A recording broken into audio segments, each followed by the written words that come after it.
দেখ জয়ী, মেয়ের থেকে বেশি তো শুভ্রর ওপরেই বিশ্বাস করেছিল বাবা, তাই শুভ্রই গেছে।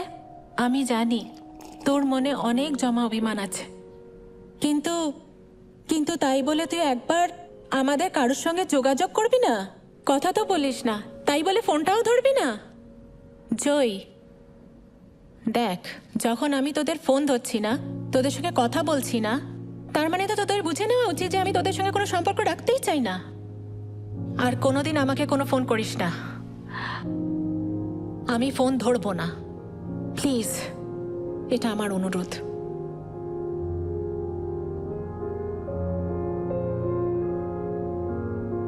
না না, আমি আমার জীবনের সেম ভুলটা আর করব না।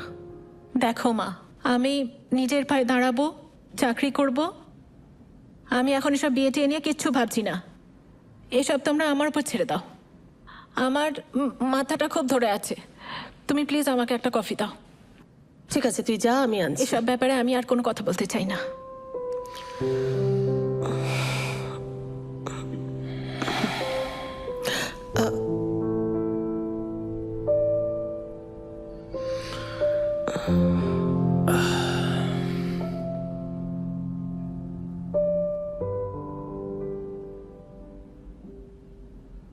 শোন না জয়ী,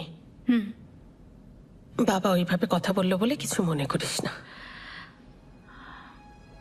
দেখো মা, আমি চাই না ইস্যুর সঙ্গে যেটা হয়েছে সেটা আমার সঙ্গেও হোক।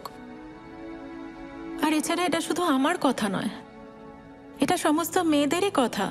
সবাইকে ইন্ডিপেন্ডেন্ট হতে হবে, আমিও চাই ইন্ডিপেন্ডেন্ট হতে।